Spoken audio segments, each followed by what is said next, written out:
Yeah, Larry, let's get started with what's going on right now in the Middle East. Yeah. People are talking about they're reaching an agreement between Hamas and Israel. It seems that it's not that would not be the case. It seems that it's everything is getting out of the hand of the United States. What's your understanding of the current situation of these talks? Uh, what you see depends on where you sit. So, from the standpoint of the Biden administration, oh yeah, peace is at hand. This is Neville Chamberlain territory, and it's been done for one purpose: just to try to create a political boost for the Democrats during the week of their convention in Chicago. Now, uh, they're struggling to get the peace accord because, well, first of all, they have peace talks and they don't invite Hamas. So, how are you supposed to get a peace agreement when one of the principal actors in the conflict, Hamas, is excluded? Um, so, they held those talks initially, I think it was in Qatar. And then they're supposed to go hold some talks in Egypt, except Hamas has already made it clear we're not accepting this deal. It would need to be revised. And the revisions, and I wrote about this 2 days ago. You don't have to be a prophet to figure this out. That the Zionists that surround Bibi Netanyahu and Bibi Netanyahu himself have zero interest in making those concessions to Hamas. They're not interested in finding a peace agreement with Hamas. They don't want to preserve Palestine or the Palestinian people intact. They want to destroy them, to exterminate them. People need to understand that. So all this other, what we've witnessed over the last, 40 years, 45 years with, what the criticism I hear regularly in the United States from well-meaning people is they go, well, those Palestinians, they can't accept a good deal. They've always they've had opportunity after opportunity and they've rejected it. Which on the surface sounds good, except until you realize and go back in and look at what had happened, that from the moment Hamas was created in the late 1970s, that Israel decided through Mossad to use Hamas as a wedge to split the Palestinian people, to divide the Palestinians, where they fight each other, to undermine Fatah and the PLO, who at the time were considered the strongest, most influential elements. So it's been repeatedly sabotaged by Israel over the years because they didn't have any interest whatsoever in reaching a genuine peace agreement with Hamas. So, what we're witnessing is just theater. Reportedly last night, the Israeli delegation, including members of Mossad, the IDF, Shin Bet, were supposed to got to Egypt. I guess they were going to be there for some talks, and then they got there and turned around and came home. So they didn't stick around. So Blinken's out there trying to, make a deal, which, the U.S. has the only country that the United States could coerce to get a deal would be Israel. And the United States isn't going to do it because it's politically not possible, because it would be seen as a betraying Israel. So we're caught in a slow motion car wreck, and nobody's put on their seatbelts. We're going in for a crash. Larry, if they do not want to negotiate and find a political settlement, do they really feel that they're winning the conflict? Who's they? The Israel, Israelis? Israelis. Um, in the same way that the United States looks at itself and goes, man, our military, we are great. We've been winning we won Afghanistan, we won Iraq twice. Won Iraq twice. We won in Somalia. We are winners. Now, the fact of the matter is the United States hasn't won a war since World War II and secured a peace since World War II, but we keep telling ourselves that we're winning and that we're doing great. Israel does the same thing. They're winning against Hamas. So you sit down and just do the math. So Hamas is not an organized army. They're not wearing uniforms. They've got a limited supply of weapons, and most of the weapons are small arms, whether it's a pistol, rifle, even an RPG of some sort. They've got a few 50 caliber sniper rifles, those pack a punch, but they don't have an air defense system. They don't have big mortars or big artillery systems. They do have some rockets, but most of the rockets are pretty crude. They're not really sophisticated. And they don't have tanks. They don't have armored personnel carriers. And in spite of all of that, where Israel has all of that, they've got organized units. And Hamas is in a confined area. It's not like you're hunting them all over the tundra of Russia. They're spread out over 100,000 miles. They're within a very, very, very small area. And in spite of all of that, Israel has not defeated him. Israel has the military outnumbers him substantially, and yet, both in terms of firepower, in terms of bombs, Israel can't defeat him. And that's according to the head of the Israeli army. So, Israel can convince us, they keep telling us, oh, yeah, we're winning. And what they're doing is they're killing a lot of civilians. So if killing, murdering civilians is your thing, then yeah, boy, you're a winner. But if ending the military threat so that your people don't have to live in constant fear is your goal, they're not accomplishing that. They're doing just the opposite. They're creating generations of enemies. There will be people seeking vengeance over what Israel has done to them. I know I would if I was in that position. Do we know what's the agenda of Antony Blinken right now? I'm going to play a clip here.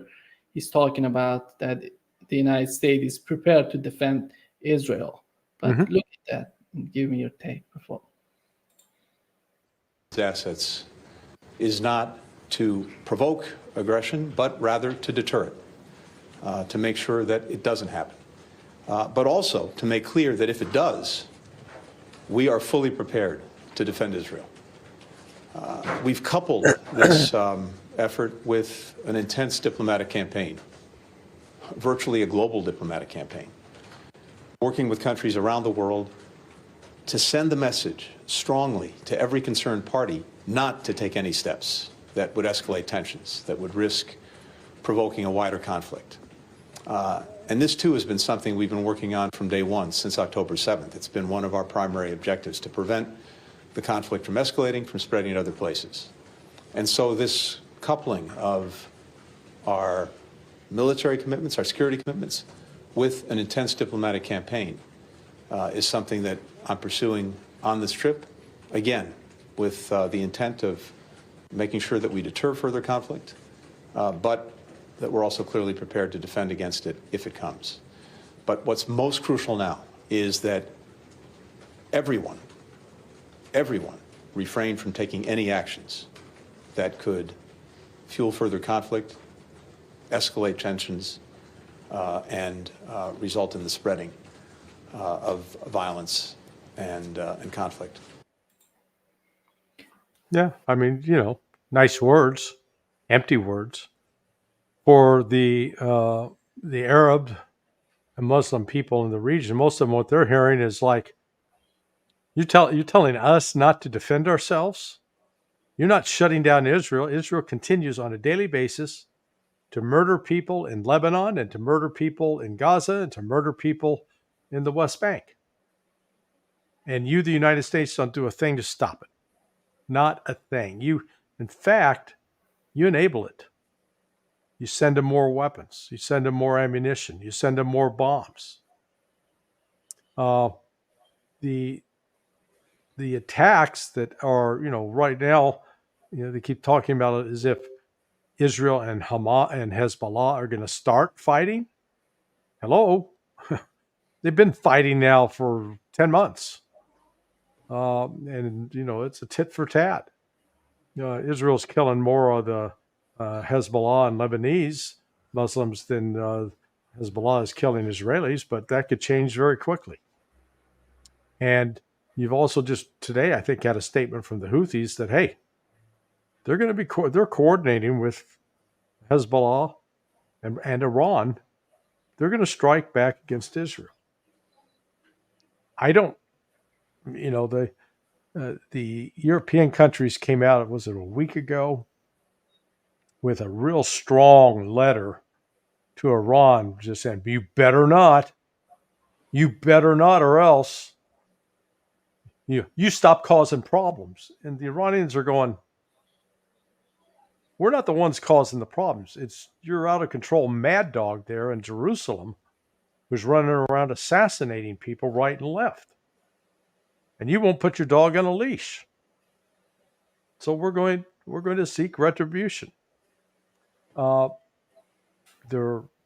not going to do what it did on April 13th, where it launched, a wave of drones and then a wave of cruise missiles and followed by ballistic missiles.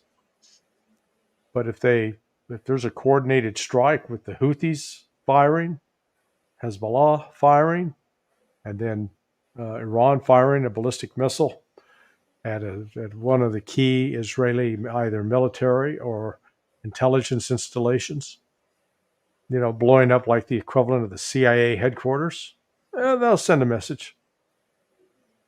And then at that point, Israel's going to be tempted to, quote, respond. The question of response, though, is up in the air now, given that Russia apparently has deployed advanced air defense systems into Iran and staffed them with Russian personnel. So that means these systems are capable of shooting down an Israeli ballistic missile. The Israelis do not have a hypersonic missile, at least to our knowledge. So these systems that the Russians have are very effective at shooting down ballistic missiles. It's one of the products of George W. Bush withdrawing from the ABM treaty 22 years ago. So Russia went and said, okay, there's no longer a ban on developing anti-ballistic missile system defenses. Good, we'll do it. Thank you. So you ought to name one of the systems the George W. Because if were it not for W, the Russians might not have had those systems, which they do. So this is, the situation. We're on a trigger. It's just like but it's a hair trigger. It can get pressed at any time and set off a range of activity. But one of the problems Israel has is it is internally divided. There's a major disagreement between the military and the Zionist politicians. At least some of the military hierarchy as well as the intelligence hierarchy. And there's some speculation about the possibility of a coup, of military intervening to get Bibi Netanyahu's hands off the steering wheel. Netanyahu's a lot like having an 84-year-old father who likes to drive but is mentally demented and physically shouldn't be out there, is going to drive into things. So you got to get the car keys away from him, taking him out of the car. That's what they're trying to do with Bibi. Remains to be seen if it'll be accomplished. Larry, is there any evidence that behind the scene, despite what Anthony Blinken is saying right now, trying to intimidate these people, these enemies, as they consider Iran and the enemies of Israel, and behind the scene, they're trying to put some pressure on Netanyahu and his administration in order to achieve an agreement? Is there any evidence, in your opinion, for that, or what they're saying, what they're meaning, and behind the scene is the same? Well, Blinken's certainly talking. I mean, he spent 3 hours with Netanyahu. But at the end of that, Netanyahu didn't come out and start singing, I saw the light, I saw the, he's not doing that. Not doing the Hank Williams, I saw the light. No more darkness, no more night. No, he's still in the darkness and in the night. Because, again, this is not like trying to negotiate over, people with like different flavors of ice cream. Say, I love vanilla and you love chocolate, and so can we maybe agree that we'll eat strawberry or butter pecan? Something we can both. They're not looking for that. The Zionists want the Palestinians dead and gone. Period. There's nothing to negotiate. This negotiation is just trying to buy time and hope that they don't blow themselves up. But I think as Scott Ritter noted on your last recent talk with him as well, that's absolutely where we're headed. I don't see how we avoid it. Maybe if Bibi Netanyahu falls over dead with a heart attack, and some saner people take control of the Israeli government, then there might be a basis for negotiation. But even if they can negotiate a quote ceasefire, that does not erase the problem that Israel has internally with these extreme. I don't like calling them right winger. I'm not sure what right wing is, but these settlers who believe that all of that land is theirs, that God gave it to them 3,000 years ago, and nobody who's ever been there before has any right to it. It's theirs, and they're going to take it. They'll kill you if you try to stop them. So how does Israel get them under control? There are already reports that Smotrich and Ben Gvir have basically set up their own private army with those guys. Sort of reminiscent of Hitler's brown shirts, that old private, the armed wing of the Nazi Party. That's sort of what it is within Israel right now. That group that Ben Gvir is putting together. So then you'd have Israeli fighting Israeli. If that happens, then all the Muslim countries are just going to buy popcorn and watch. Larry, there is something completely wrong with the United States foreign policy in the Middle East right now. It doesn't seem that the Biden administration is understanding what's going on. And even though if they wanted to help Israel, this is not the way to implement these type of policies in that region. Just coming out, intimidating each and every country that Israel has the right to do each and everything it wants, but you cannot respond to Israel. Right. Because this is not going to, at the end of the day, these countries are not considering Netanyahu and his administration. They're considering the United States, the foreign policy of the United States, the main reason behind all of these problems in the Middle East. Yeah, well, the U.S. foreign policy, I use the metaphor. It's like the same thing as the guy who writes a book. The title is your guide to love, marriage, and dating, and the guy's a serial rapist. So the last thing you want to do is take dating advice and love and marriage from a serial rapist. because they're all about victimizing. Well, that's what the U.S. foreign policy has become. It's all about us. It's a narcissistic policy to start with. It's all about the United States. What is in our interest? Screw your interest. We're in charge. We're the best. We're the strongest. We're the smartest. We're the, etc. And as you said, do what we tell you to do. Shut up, sit down, write out what we tell you to write out, act out what we tell you to act out, or else we'll put economic sanctions on you. We'll steal your money. We'll impoverish you. Or we're going to mount a coup. We're going to pay off some groups inside your country to rise up and create a protest movement and ultimately get rid of you. Or we're going to go to war with you. That's really been sort of the U.S. playbook now for the last 30 years. And, people, the other countries of the global South, by and large, they've all awakened to it and gone, we're not putting up with this anymore. No. That's why Georgia stopped the efforts, the big effort by the United States and the United Kingdom to try to, allow outsiders to control what was going on in the country of Georgia.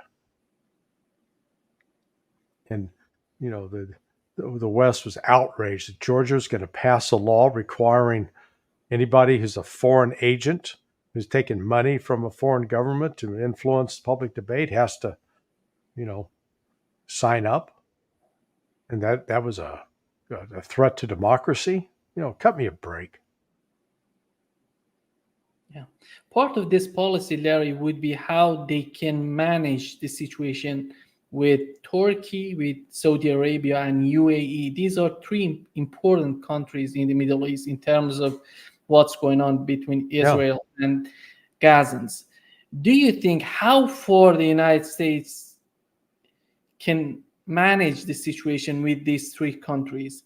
Is it going to be the same that they have been doing for such a long time, or the situation is changing? So you said Turkey, Saudi Arabia. What was your third? UAE. Oh, UAE. I'm not sure UAE is as critical as, say, Qatar or Jordan. But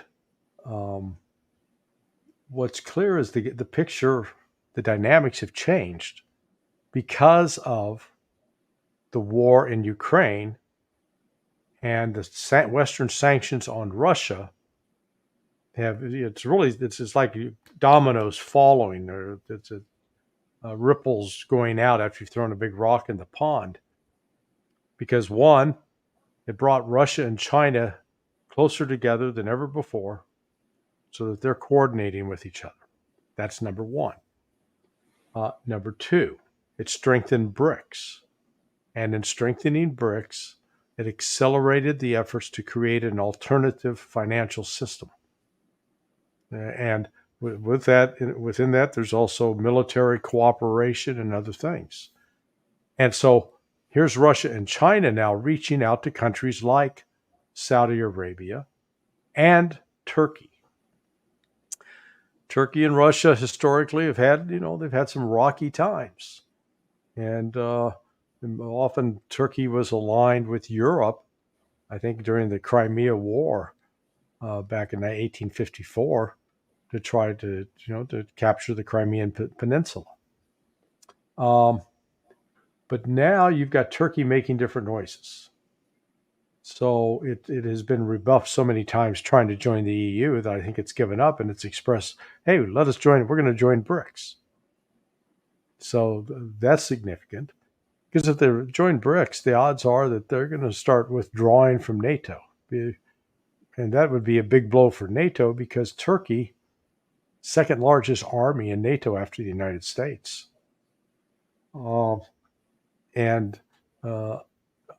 Turkey's really the only country that is in NATO as a Muslim nation that has some understanding, appreciation, dialogue with other Muslim countries in the region. And And what you've seen now, you've seen Turkey do a rapprochement with Syria. In the past, there was, the loggerheads, and Turkey was actively involved helping the United States and the Brits try to overthrow the government of Bashar al-Assad. They're now talking.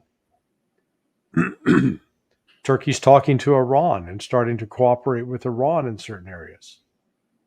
Then you got Saudi Arabia, who is reconciled with Iran, much to the chagrin of both Washington and London, because we were counting on we were counting on keeping that war going, in like the war in Yemen, because that kept the Iranians and Saudis at each other's throat. It was a proxy war. Well, that war sort of continues, but Iran and Saudi Arabia are actually doing diplomatic exchanges, and they're talking to each other. So that's significant. Countries like Qatar, more so than the United Arab Emirates, because UAE is not much of a player, or hasn't been much of a player. Where Qatar is important, both having, very odd. On the one hand, it has protected Hamas leaders. It's been the lead in terms of mediating talks with the West, but it's also the location of one of the largest U.S. Air bases in the region, at Al Udeid. I flew through there in 2006 flew in commercial, and then transferred to Al Udeid, and then flew out on a military aircraft headed to Iraq. So I was in Iraq in 2006 briefly. So Qatar maintained it's sort of the center for all U.S. air operations in the Middle East, and it's operated there out of Al Udeid. Al Udeid is where the U.S. commander is coordinating with the Russian commander in Syria to make sure they deconflict, so we don't shoot each other out of the sky and start a war. So this, what you're seeing is a growing alienation with the United States. The United States has always sort of, treated all these countries like there's some black house slave. The step and fetch it, order them around. They got to, yes, massa, here I come, that kind of thing. These countries are, I think, getting tired of it, and they're starting to strike out on their own independently. And you're seeing potential for growing cooperation both between Russia and China, too. I mean, Russia and Turkey. So, yeah, U.S. influence is on the wane. And it's, if you want to compare it to last year, it's weaker this year than it was last year. And it's weaker now than especially since 3 years ago, going back to the start of the special military operation. Part of being strong is people got to believe that you are honest, that you're a person or a country that you say what you mean and you'll do it.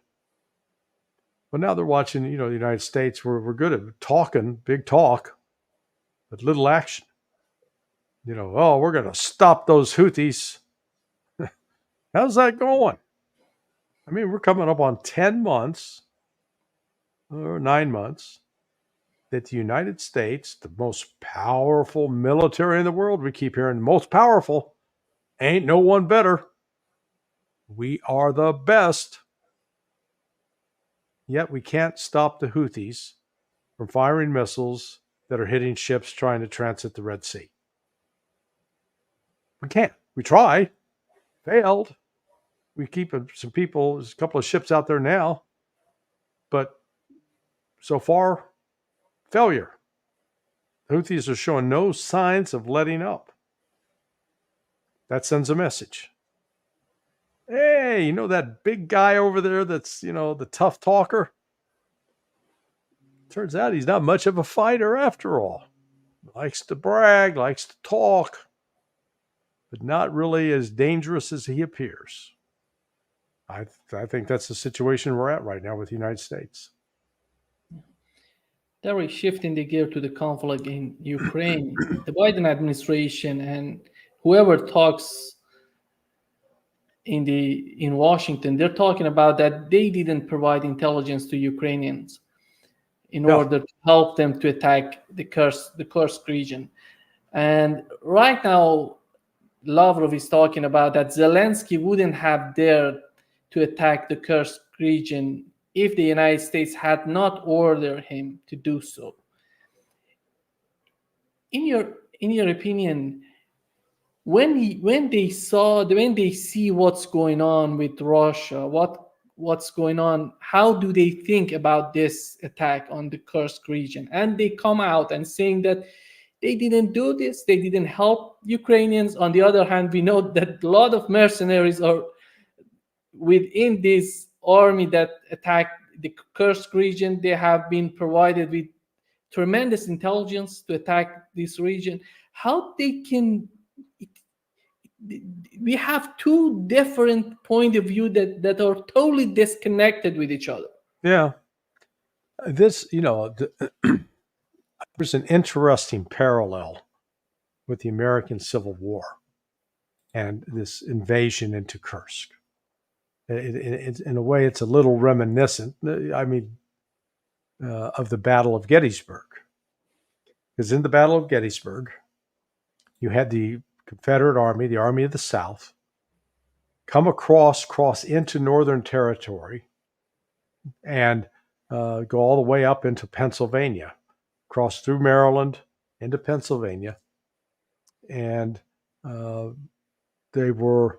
intent was to embarrass President Lincoln, to weaken the Union Army, to maybe capture some cities that were going to be considered like Philadelphia and Harrisburg. Harrisburg, I think, at the time was the capital of Pennsylvania. Still is the capital anyway. In order to get pressure to bring an end to the war, to force the United States to surrender. So this one we're not quite sure we keep hearing different motives. Either it was an attack that was designed to draw Russian forces away from the offensive in the Donbass, particularly in the area of the Republic of Donetsk, and shift them up north to Kursk, and then Kursk to get them bogged down there. Or this was designed to take and capture the nuclear power plant, and in capturing that nuclear power plant out just to the west of the city of Kursk, that would provide Ukraine with great bargaining leverage that they could use against the Russians and force the Russians to concede territory and give territory back to Ukraine and maybe do a trade. That nuclear power plant in Kursk for the one at Zaporizhia. Or this was to embarrass and weaken Putin. So when you look at what's happening, and then this is sort of another parallel with Gettysburg in terms of the strategic picture. That was that battle at Gettysburg, which concluded with Pickett's charge, where these Confederate troops charged across about a mile of open ground and were just mowed down by the Northern soldiers. They suffered terrible losses. That was considered the high water mark of the Confederacy. After that, they still won a victory here, they won a victory there, but the West, the United States, the North was so large, it just overwhelmed them. That's exactly where the Ukrainians are right now.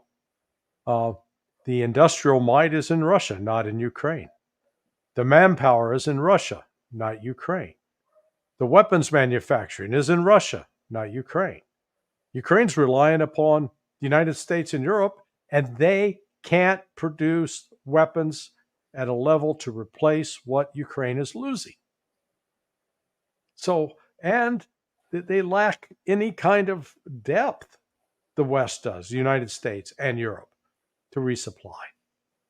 So all this current, hoopla surrounding, oh, look at what Ukraine's doing. Ukraine's posting videos. Oh, we hold 1,000 kilometers of territory. It doesn't matter except in this regard. It matters to the Russians. And Scott Ritter made the point with you in your last conversation with him, and he's exactly right. This is a Western NATO U.S. invasion of Russia. We have put our forces, our proxy forces, inside Russia. Flip it around. What would the United States say if Russia trained the Mexican army, and the Mexican army stormed across the border, headed to San Antonio, and retook the Alamo? Think we'd be cool with that? Hell no. We would view that as an act of war, not a special military operation, as an act of war, and would work on destroying the Mexicans and the Russians. So I think this war is going to enter a new dimension in the coming weeks. That this is what's transpired over the last 2.5 years is not a preview of coming attractions. You're already seeing, though, that, let's say, if the intent of the Ukrainians was to draw Russian forces out of the Donetsk up into Kursk, it didn't work because Russia has ample supplies of men, trained soldiers. Their manpower strength is up around 1.4 million now, almost probably 3 times the size of what Ukraine can field. And unlike the Ukrainians, the Russian soldiers are trained. They get at least 6 months of training before they're put anywhere near a combat operation. They're doing it the right way. So this is just going to be an unfolding disaster for the Ukrainians in the coming days. Gary, do you think that Russia is getting to the point that they're going to cross the Dnieper River, go to the western part of Ukraine? Because the way that they're trying to be restrained in their activities, it seems like it doesn't work with the Ukrainians. Yeah, they might. They very well might. Part of the key of the special military operation was to minimize civilian casualties, to avoid actions which would, kill or endanger civilians. Ukraine's always hollering, "Oh, they're killing civilians," but the reality was, if the Russians were killing the civilians in the numbers that the Ukrainians claim, you would see the pictures, you'd see the videos. This is, a little bit like the Israeli claim, "Oh, there were Hamas beheaded 40 babies." Really? What are the babies' names? Where are the baby pictures? I bet you every grandparent of every one of those babies has got a picture of that grandchild that they're mourning. If it was true, it wasn't. It was a lie, a total lie, fabrication. Seeing the same thing in Ukraine. So they're fabricating that, and the Russians have been taking care not to kill civilians. But that could change when they decide, okay, we're gonna wipe out the Ukrainian leadership.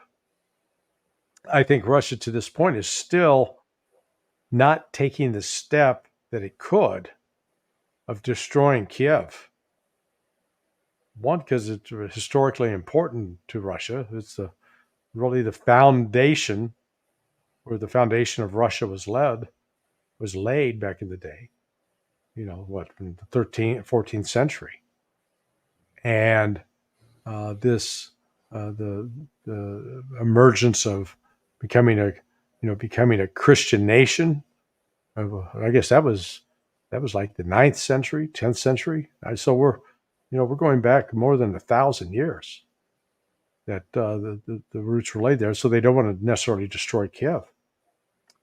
But they certainly may step up targeted assassinations of key political and military leaders. That may happen.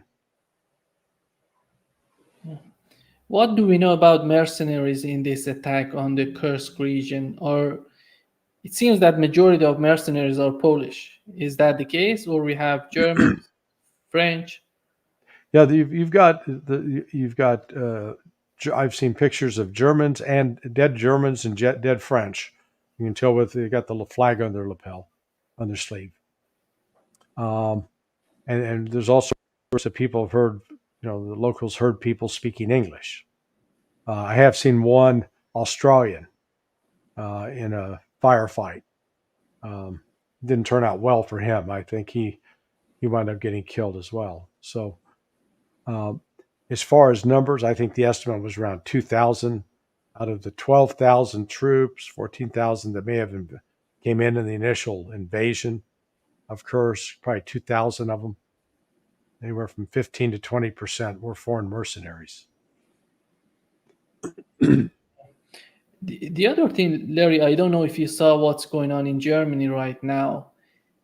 There is something so strange going on, and people are protesting in Germany, and police is just attacking. How do you think what's going on in Germany right now in terms of these protests? Yeah, I haven't seen anything on the protests. Which protests are you talking about? These people, the police is attacking these people who are not protesting, just against the policies that Germany is implementing. And the police is just attacking them, just hitting them. Yeah, well, who was it that said you scratch a German, you'll find a Nazi? They're not too far from their past. They tried to escape the history. No, what's going on in Germany is they're in the midst of an economic meltdown. Most of the automobile plants, I just read an article today, are operating at 2/3 capacity, 3/4 capacity. The companies that used to operate 24/7 are not operating 24/7. They've eliminated night shifts. They've closed. One plant was completely closed that was producing electric vehicles. So the demand for those is falling, not only in Germany, but around the world. That's problem number one. You've got other businesses that were long-standing and that survived the Weimar Republic and the rise of Adolf Hitler and the Depression and the hyperinflation. Companies that survived that are now going bankrupt and out of business. So when you've got this elite that are tied to the Greens that are extremists, wanting to stay in power at any cost, and anybody who dares to challenge their policies is a threat. So yeah, police will beat them up. Again, I've heard the reports that was happening, but I haven't seen any of the videos yet. The other thing, Larry, I think when it comes to the support of the conflict in Ukraine and what's going on within the European Union, the position of Germany is so crucial, so important. If something goes wrong in Germany, that would destroy whatever support is going to Ukraine from the European Union. Because we know France is not capable, without Germany, they're not capable of continuing this type of help that goes to Ukraine. Well, you've got critical NATO bases that are U.S. military bases in Germany. We won the war there 79 years ago. Not willing to leave. So you've got the European Command in Stuttgart. That's the main headquarters. You've got 3 main bases there. You've got Patch, Kelly, and Panzer right there in that city alone. You've got other military bases scattered out, Frankfurt. You've got air bases. You've got special forces bases. So, Germany's become sort of a U.S. military playground for years. And hey, it's a great country. I always loved my time there in Germany. Food was great. People were, good to get along with. But over the last particularly the last 2 years since the destruction of the Nord Stream pipeline, man, Germany is acting like somebody's prison bitch. The United States just comes in and abuses the country, abuses the people, abuses the economy, and they just sort of sit there and take it and go, "Okay, thank you, sir. May I have another?" It's a sick relationship. The Germans have, in my view, have lost their self-respect. They become nothing but Yankee lapdogs. The other thing would be this visit of President of Azerbaijan to Russia.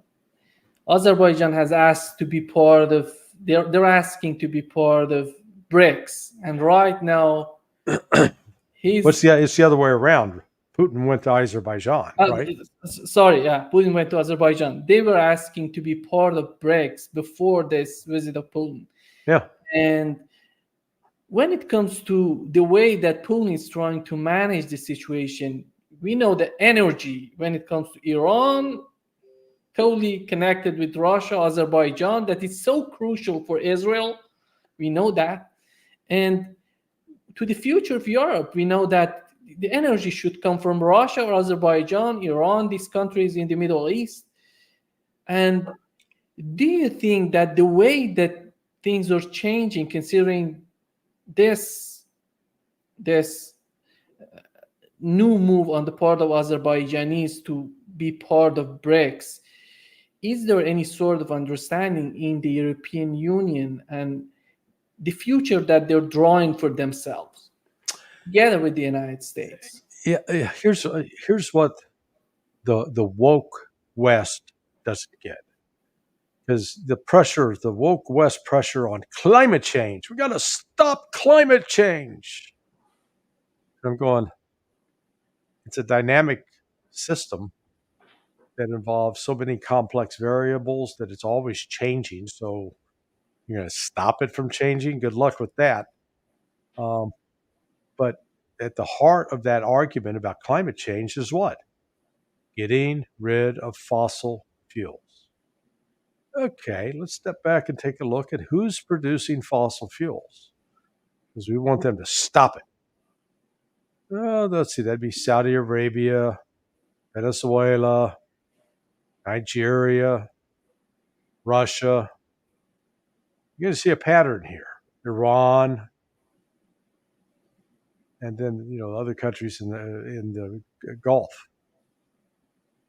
So part of this is, I think, also a question of survival for those nations, for Russia, for Iran, for Venezuela, and even the Saudis are starting to wake up to it.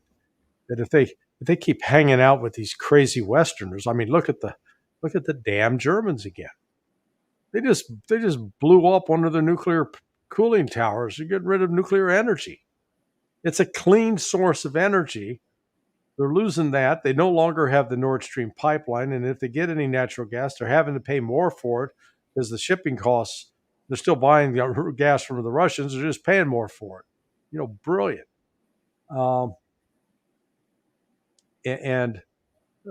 So what Putin's doing with countries like Azerbaijan and maintaining relations with Iran and with Venezuela, I think they recognize that the oil-producing nations are going to work together as a bloc. They've already done it a little bit through OPEC, but this is, OPEC was sort of traditionally more catering to Middle East interests, and the United States always counted on being able to help control that through Saudi Arabia.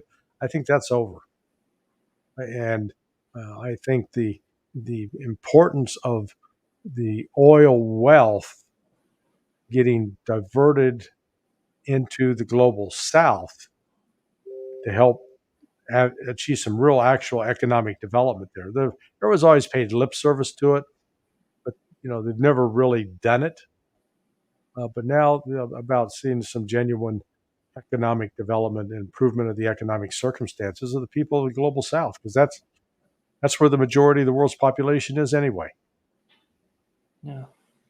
Just to wrap up this session, Larry, talking about China, the situation right now, we had two ships from China and Philippines just hitting each other. Yeah. And what do you think that the situation, how do you see the current situation between Philippines and China? Are we going to have some sort of, we had Bangladesh recently, a color revolution in Bangladesh. How do you find this situation between the United States and China right now? Well, I mean, the United States is still continuing to advocate about going to war with China. It's the craziest thing I've ever seen. There was a time when we said, hey, we accept the one China policy and that Taiwan is part of China. And now we've said, nope. And we're doing this at the same time that the West is utterly, particularly the United States and its defense industry and its pharmaceutical industries, are utterly dependent upon China for metals and other raw materials that are uniquely produced in China. And so our strategy is, hey, let's see how bad we can piss off China. That's a crazy strategy. Should be trying to build a friendship, a partnership with them. Not saying that the Chinese are necessarily to be trusted, but there's a way to work with them and to have cordial relations where you don't have to be enemies, because the war is in nobody's interest, neither the Chinese or the United States. However, what's going on with, again, just as the United States used Ukraine as a proxy, the United States is trying to use the Philippines as a proxy to start a war with China. And China is saying, hey, these territorial waters, these islands, these are ours. Stay the hell out. It's their version of the Monroe Doctrine. I mean, the United States we're all got our panties in a knot over, oh my God, those Chinese, they're being imperialist. Meanwhile, we claim control over all of Mexico and South America and Central America, for God's sake, and the Caribbean. So spare me the American sanctimony and hypocrisy, please. It is, we feel like we need to run the world, and we can't even run our own damn country. But, it's always better to go tell everybody else how to live their lives instead of cleaning up your own. Thank you so much, Larry, for being with us today. Great pleasure as always. Glad I could bring such cheery news to you and your listeners. See you soon, Larry. All right, Neva. Thanks, man. Bye. See you Friday.